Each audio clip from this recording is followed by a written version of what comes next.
Have you ever noticed how the harder you try to stand out, the more unsteady you become? I have watched people rise on their toes, stretching themselves just a little higher than what feels natural, hoping to be seen, hoping to be ahead, and almost always they wobble first. I have seen others lean their whole body forward, rushing toward a finish line they invented in their own mind, and somehow they end up exhausted long before the road even opens. There is a quiet pattern here, one most of us sense but rarely stop to face. When effort goes beyond balance, it stops serving life and starts fighting it. In everyday life, this shows up in small scenes. A man pushes himself to work longer hours, skipping meals, burning gas late at night just to feel useful, and still goes home restless. A woman organizes every corner of her apartment, every minute of her day, believing control will buy her peace. Yet sleep never comes easy. People keep adding rules, plans, goals, thinking one more push will finally make things right. But the more they tighten their grip, the more life slips through their fingers. There is a belief deeply rooted in modern living, especially in places built on speed and competition, that effort fixes everything. If something feels wrong, try harder. If life resists, push back. If the world feels messy, straighten it out. This belief sounds practical, even responsible, but it carries a hidden cost. It assumes life is a broken machine, waiting for human hands to repair it.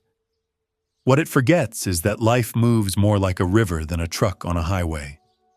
You can steer a truck by force. A river does not respond that way. When people interfere too much, even with good intentions, things often turn awkward. Rules multiply, but clarity fades. Standards rise, but contentment shrinks. What began as guidance slowly turns into pressure. It is not that values or discipline are wrong. It is that forcing them into every corner of existence creates tension. The same way bending a branch too far guarantees it will snap. There is an unseen order beneath all this movement. It does not announce itself. It does not need approval. It runs quietly, like breath in the body or gravity under our feet. The moment someone tries to name it, define it, or lock it inside words, it slips away. Labels offer comfort, but comfort is not the same as understanding. When the mind insists on capturing what cannot be boxed, it ends up holding an idea instead of the living thing itself. This is why people can know so much and still feel empty. The eyes take in color. The ears fill with sound. The mouth chases flavor, and yet something inside remains hungry. The senses get crowded, but the inner space grows thin. Yesterday's truth becomes today's burden. What once worked no longer fits. The world changes, but the rules stay frozen, and confusion follows. The mistake is not learning or perceiving. The mistake is believing that piling up more will lead to peace. Sometimes clarity arrives the opposite way, not by adding, but by letting go. Not by correcting every movement, but by easing the need to control. When interference softens, something surprising happens. Things begin to settle on their own. Like muddy water left untouched, it clears without effort. This is not about giving up or drifting through life without direction. It is about acting without strain, moving without forcing outcomes, trusting that there is a rhythm older than personal ambition. When the heart stops chasing and starts listening, tension loosens. In that quiet space, solutions appear without being hunted. Problems resolve without being wrestled. There's a kind of inner fasting that takes place here, not of food, but of noise. Opinions loosen their hold. Judgments lose their sharp edges. The urge to fix everything fades. What remains is a steady awareness, calm but alert. From that state, actions feel lighter, more precise, and strangely more effective. Nothing dramatic changes on the outside at first. The road is the same. The work is the same. The world keeps spinning. But inside, there is less friction, less pushing, less resistance. And in that absence of struggle, life begins to flow again. Not because it was forced to, but because it was finally left alone enough to do what it has always known how to do. What happens when the need to interfere finally loosens its grip? I have seen moments when someone stops correcting their own breath, stops arguing with the way a day unfolds, and something quiet settles in. It does not feel like victory. It feels more like coming home after driving all night, turning off the truck and letting the engine cool. Nothing has been solved in words, yet the body understands that the fight is over. There is a habit many of us carry, shaped by years of being told that clarity comes from explanation. Name the problem, break it apart, line it up, and fix it piece by piece. This habit works well for broken furniture or a stalled car. But when turned inward, it often backfires. The inner world does not open through interrogation. It closes. The more the mind demands answers, the more distant those answers become. There is a quiet intelligence beneath thought. It does not argue. It does not rush. It responds when given space. This is why the old way speaks less about gaining insight and more about removing obstacles, not collecting ideas, but clearing the dust that covers what is already there. When opinions soften, when certainty steps back, awareness sharpens on its own. Many people misunderstand this and think it means doing nothing. But what fades is not action. What fades is strain. Movement continues, but it no longer feels forced. Like walking downhill instead of uphill. The same steps carry farther with less effort. Work gets done. Decisions are made. Words are spoken. Yet there is no sense of pushing against the grain of life. This way of moving feels unfamiliar at first. The mind, used to noise, feels uneasy in silence. It wants instructions, proof, reassurance. But if that restlessness is allowed to pass without feeding it, a steadier presence takes over. From there, choices arise naturally, not from fear or ambition, but from a clear reading of the moment. There is an old image that comes to mind. Muddy water, shaken and stirred, stays cloudy no matter how long it is poked. Set it down and walk away, and it clears on its own. The same happens inside. When attention stops stirring every thought, clarity returns without effort. Nothing new is added. Nothing clever is done. The water simply remembers how to settle. This settling brings a different kind of strength. It does not announce itself. It does not need recognition. It bends rather than resists. When pressure comes, it yields just enough to remain intact. This is why softness outlasts hardness, why water shapes stone without force, why restraint carries more power than display. In daily life, this shows up quietly. A conversation no longer needs to be won. Silence becomes acceptable. A plan changes, and panic does not follow.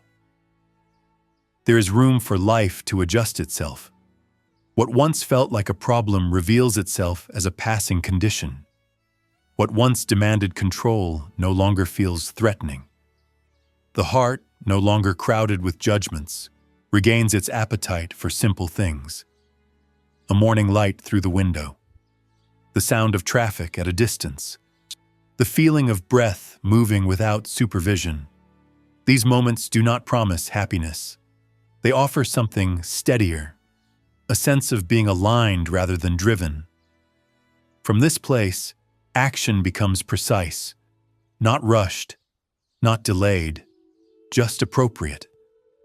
When something needs attention, it receives it. When it does not, it is left alone. There is no need to prove wisdom or display calm. Balance speaks for itself. Nothing here depends on belief. It depends on noticing. On recognizing that much of what exhausts us comes from unnecessary effort, from standing on tiptoe when flat feet would do, from leaning forward when the ground beneath already supports us. When interference fades, life does not fall apart. It organizes itself, quietly, steadily, without asking for permission. Have you ever wondered why the harder you try to hold life together, the more it seems to slip out of your hands? I have seen this pattern repeat itself quietly, almost politely, across many lives. A person stretches upward, rising on tiptoe, hoping to look taller, stronger, more capable than they feel. For a brief moment, it works. Then the body starts to shake. Balance gives way. Another leans forward with all their weight, rushing toward what they believe is progress, only to find that the ground does not meet them where they expect. The effort looks brave from the outside, but inside, something is already off. This kind of imbalance does not begin in the body. It begins in the mind. There is a belief that says life improves when pushed, corrected, managed, and shaped by force. When things feel uncertain, the instinct is to step in, organize, tighten control, add rules, and set firmer standards. It feels responsible. It feels like taking charge. Yet over time, this constant interference creates tension, like gripping a steering wheel so hard that the hands go numb. In daily life, this shows up everywhere. Someone burns through gas driving late at night, chasing a sense of purpose that never quite arrives. Someone else rearranges the same apartment over and over, hoping the right order of furniture will bring calm. Schedules grow thicker, goals stack higher, and still there is a quiet restlessness that refuses to settle. The effort increases, but satisfaction shrinks. The trouble is not that people act. The trouble is how they act. Action driven by strain carries a different weight than action that flows. When effort comes from fear, comparison, or the need to prove worth, it bends life out of shape. Standards meant to guide turn into pressure. Values meant to support turn into burdens. What started as a desire for harmony slowly becomes a fight against reality. Beneath all of this, there is a natural order moving on its own. It does not ask to be fixed. It does not respond well to being pushed. It is subtle, steady, and already at work. The moment someone tries to pin it down with words, label it, or trap it inside a neat idea, it slips away. Names give comfort, but comfort is not truth. Definitions create boundaries, but life does not live inside boundaries. This is why so much knowing can leave a person feeling hollow. The senses stay busy. Colors grow brighter. Sounds grow louder. Opinions multiply. Yet inside, something feels thin, like air stretched too far. What feels right today feels wrong tomorrow. Rules that once worked now feel heavy. The world keeps changing, but the mind keeps insisting on the same grip. There is a quiet misunderstanding at the center of this struggle. It assumes that peace comes from adding something missing. More effort, more insight, more correction. But often, the opposite is true. Peace appears when unnecessary movement stops, when interference eases, when the hand loosens and allows things to settle on their own. This does not mean stepping away from life or becoming passive. It means learning the difference between forcing and allowing. Like muddy water that stays cloudy when stirred, but clears when left alone, the inner world finds balance when it is not constantly disturbed. Clarity does not need to be chased. It arrives when the chase ends. There is an art to this kind of restraint. It asks for less ambition, not more, less control, not more authority. It asks for trust in a rhythm older than personal plans. When the need to fix every detail softens, something inside relaxes. The constant effort to manage outcomes fades. In that space, a deeper steadiness takes root. Nothing dramatic announces this shift. The road remains the same. Work still needs doing. Life continues with its demands. But the struggle changes. Actions feel lighter. Decisions feel less loaded. There is less resistance inside each moment. What once felt like chaos begins to show its own pattern. This quiet easing becomes the foundation for everything that follows. Once the habit of interference weakens, attention turns inward, not to analyze, but to notice. Not to correct, but to be present. From there, a different kind of discipline begins to take shape, one that does not rely on force, but on awareness carried into each simple act. That happens when a person finally stops adding weight to an already heavy moment. There is a subtle turning point, often missed because it makes no noise. Nothing collapses. Nothing gets fixed overnight. The change begins when the urge to interfere loosens, just enough for something deeper to breathe. It feels less like learning a new lesson and more like unlearning an old habit. The habit of standing between life and its own movement. I have noticed that many people mistake restraint for loss. They fear that if they stop adjusting, correcting, and explaining, everything will fall apart. But life does not unravel when control steps back. It reveals a different kind of order, one that does not depend on constant supervision. This order cannot be forced into words. The moment someone tries to explain it fully, it shrinks into an idea, stripped of its living quality. This is where language quietly reaches its limit. Words are useful tools, but they are not the thing itself. When someone confuses the label with what it points to, experience becomes thin. Rules replace awareness. Explanations replace presence. The world turns into a set of instructions rather than a living exchange. What was meant to guide ends up blocking direct contact with what is real. The senses play a role in this confusion. Sight, sound, taste, and preference help a person move through daily life, but they also create habits of judgment. Bright feels better than dull. Loud feels stronger than quiet. Familiar feels safer than unknown. These shortcuts make life manageable, but they also narrow it. Over time, a person may see only what fits their existing frame and miss what does not announce itself. This is why what feels right in one season feels wrong in another. Circumstances change, but fixed ideas do not bend easily. Tension grows in the gap between life as it is and life as it is supposed to be.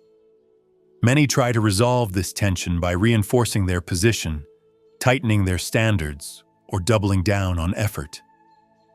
The strain increases, and still the gap remains. The shift comes when someone stops trying to close that gap by force. Instead of adding more structure, they begin to remove what is unnecessary. Less opinion, less judgment, less urgency to name and define every experience. This emptying is not dramatic. It happens in small moments. It's when someone chooses not to react, not to correct, not to insert themselves into every situation. There is an old discipline hidden here, one that does not look like discipline at all. It does not involve strict rules or rigid schedules. It asks for something quieter. The willingness to let go of the need to be right. The courage to sit with uncertainty without rushing to resolve it. The patience to allow understanding to surface on its own. As this inner clearing continues, something surprising happens. Without trying to manage outcomes, actions become more fitting. Words come out simpler but truer. Decisions feel less heavy, yet more accurate. This is not because the person has gained new control, but because they have stopped fighting the current beneath their feet. There is a sense of lightness that follows. Not the lightness of excitement, but the lightness of not carrying what never belonged there in the first place. The heart feels less crowded. The mind stops racing ahead of the moment. Attention settles where the body already is. This state does not remove difficulty from life. Challenges still appear. Loss still happens. Effort is still required at times. But the relationship to effort changes. Work is done when it needs doing. Rest is taken when it arrives. There is no need to dramatize either. Life regains its natural pace. This quiet alignment becomes a doorway. Once the habit of constant interference fades, a new question emerges, not spoken aloud, but felt. How does one remain present inside action itself, without slipping back into strain? That question does not ask for an answer in words. It asks for practice, carried into ordinary tasks, repeated patiently, moment by moment. And with that question, the ground is prepared for the next step, not toward more understanding, but toward a way of being that lives inside every simple act. After attention has learned how to stay, a different question quietly takes shape. How does a life move when the inner noise no longer leads the way? There is a moment when practice stops feeling like practice. Presence settles into the background, steady and unforced, like a low hum you only notice when it is gone. From there, behavior begins to change without effort. Not because rules demand it, but because certain ways of acting no longer make sense. Arguing feels heavy. Competing feels wasteful. Forcing outcomes feels like pushing a truck uphill with the engine already running.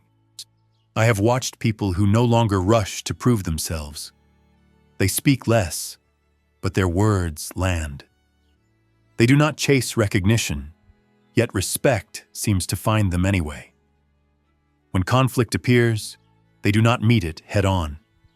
They step slightly aside, and the force runs past them. It looks like weakness at first glance, but it holds longer than strength built on tension. There is an old misunderstanding that power comes from winning, from standing above others, from being right. But anyone who has lived long enough knows how fragile that kind of power is. It needs constant defense. It attracts challenge. It feeds on comparison. The quieter strength grows in the opposite direction. It begins with self-restraint, the ability to pause, the willingness to lose an argument to keep balance, the clarity to see that not every hill is worth climbing. This way of living does not reject action. It refines it. When someone no longer needs to dominate a room, leadership changes shape. Commands turn into signals. Control turns into trust. Instead of pushing people into place, space is created for them to stand on their own. Oddly enough, things get done faster this way. Not because pressure increases, but because resistance fades. There is a natural preference for softness hidden inside life itself. What is alive bends. What refuses to bend eventually breaks. Look closely, and this pattern shows up everywhere. Trees that survive storms sway. Water moves around rocks instead of fighting them. In human terms, flexibility preserves energy. Rigidity burns it out. Those who cling too tightly to fixed positions often end up exhausted and alone. Knowing when to stop becomes a quiet form of wisdom. Stopping before pride takes over. Stopping before desire turns into need. Stopping before effort becomes violence against oneself. Many troubles grow not because they are unavoidable, but because someone would not step back in time. Knowing enough to pause keeps danger from ever arriving. This way of seeing also changes how gain and loss are measured. Giving no longer feels like sacrifice. It feels like circulation. What moves out makes room for what moves in. Holding on too tightly blocks both. People who understand this do not rush to collect credit. They let outcomes speak. They let others take the spotlight. Somehow, they remain untouched by scarcity, even when resources look thin. Short reminders begin to guide daily life, not as slogans, but as quiet checks. Do less when doing more adds strain. Stay low when rising invites conflict. Know that not knowing keeps the mind open. Remember that long roads begin with small steps taken steadily. These thoughts do not demand obedience. They offer orientation. There is also an acceptance of change woven through this way of living. Nothing is expected to last forever. Success fades. Failure passes. Moods shift. Roles dissolve. Clinging loosens its grip when impermanence is no longer treated as a threat. When things end, they are allowed to end. When things begin, they are welcomed without urgency. Words play a smaller role here. Explanations thin out. Silence carries more weight. This is not because understanding has vanished, but because it no longer needs constant reinforcement. Too much talk dulls what is already clear. Leaving space becomes a form of respect for oneself and for others. By the time life settles into this rhythm, there is little interest in defining it. Labels feel unnecessary. The way reveals itself through conduct, not description. Attention stays close to what is happening now. Action arises when needed. Rest arrives without guilt. Nothing extra is added. Nothing essential is withheld. This is how the earlier stillness begins to walk. Not as an idea, but as a manner of being. Not separate from daily life, but woven into how one speaks, decides, and steps forward. When inner steadiness guides behavior, life no longer needs to be corrected. It only needs to be met as it comes. What remains when a life no longer needs to explain itself? There comes a point when guidance no longer arrives as instruction, but as recognition. Not a voice telling someone what to do, but a quiet sense of what no longer fits. Choices narrow. Not because options disappear, but because unnecessary paths lose their appeal. What once felt tempting now feels loud. What once felt urgent now feels thin. I have noticed that people living this way stop asking how to get ahead. They start asking how to stay aligned. Success no longer means standing above others. It means standing without inner conflict. Failure no longer feels like a verdict. It feels like feedback that passes quickly. The weight of judgment, both given and received, lightens.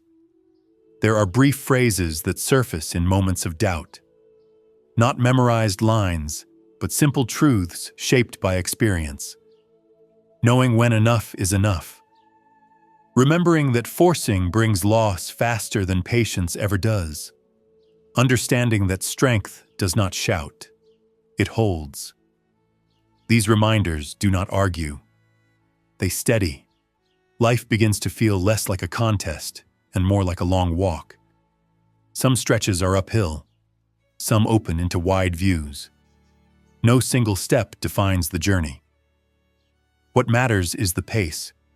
Rushed walking turns beauty into blur. Steady walking lets the road reveal itself piece by piece. There is also a shift in how others are seen. Comparison loses its edge.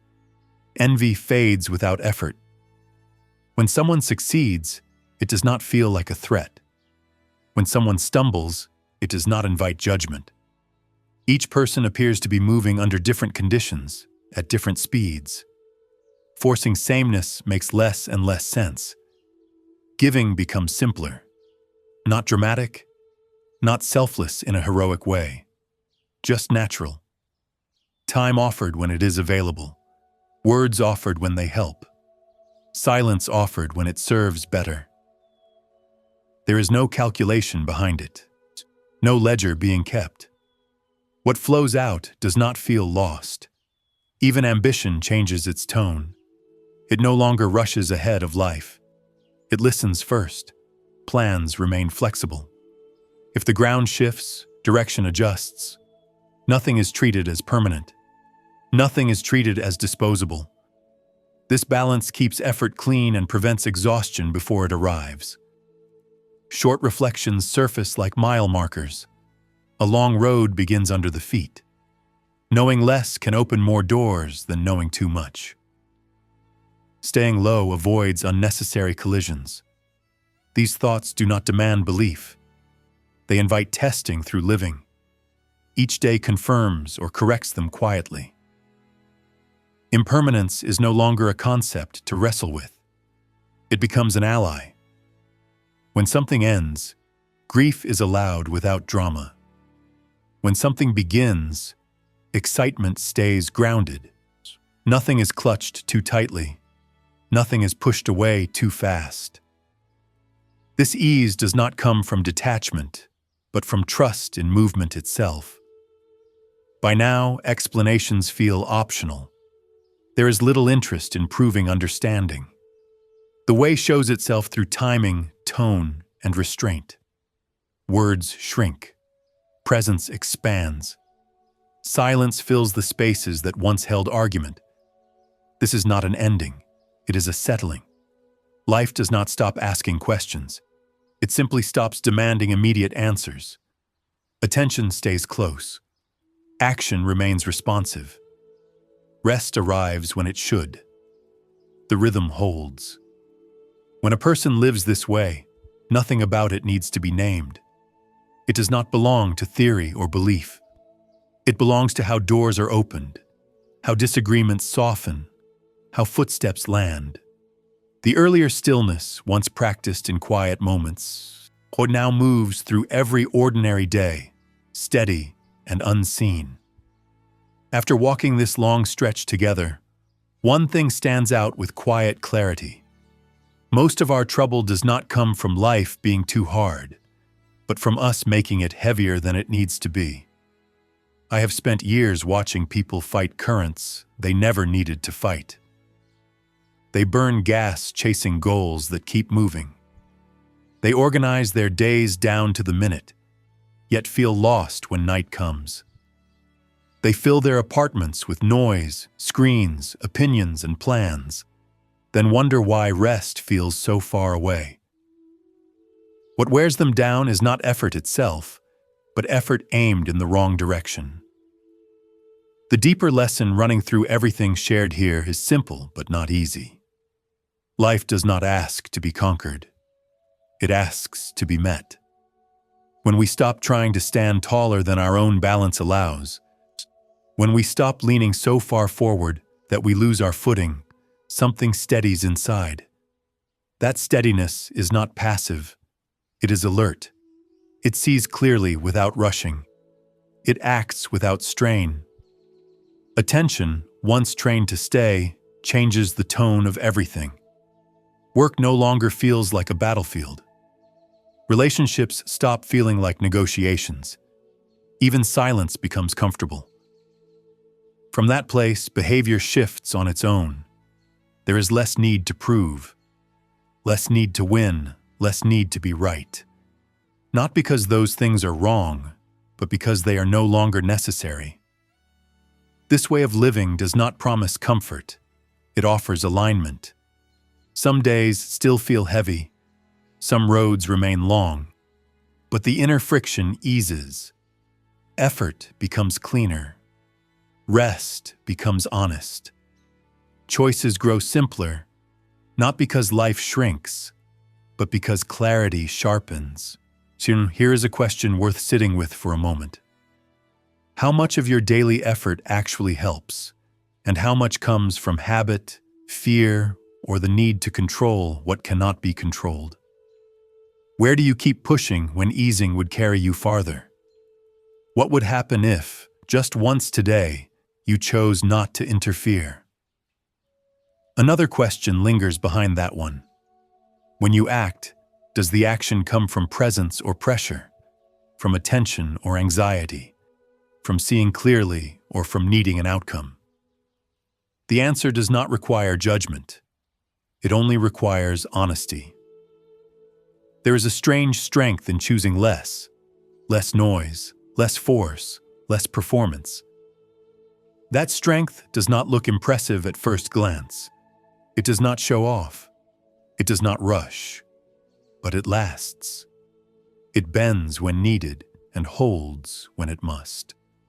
It keeps a person intact through seasons that break louder lives apart.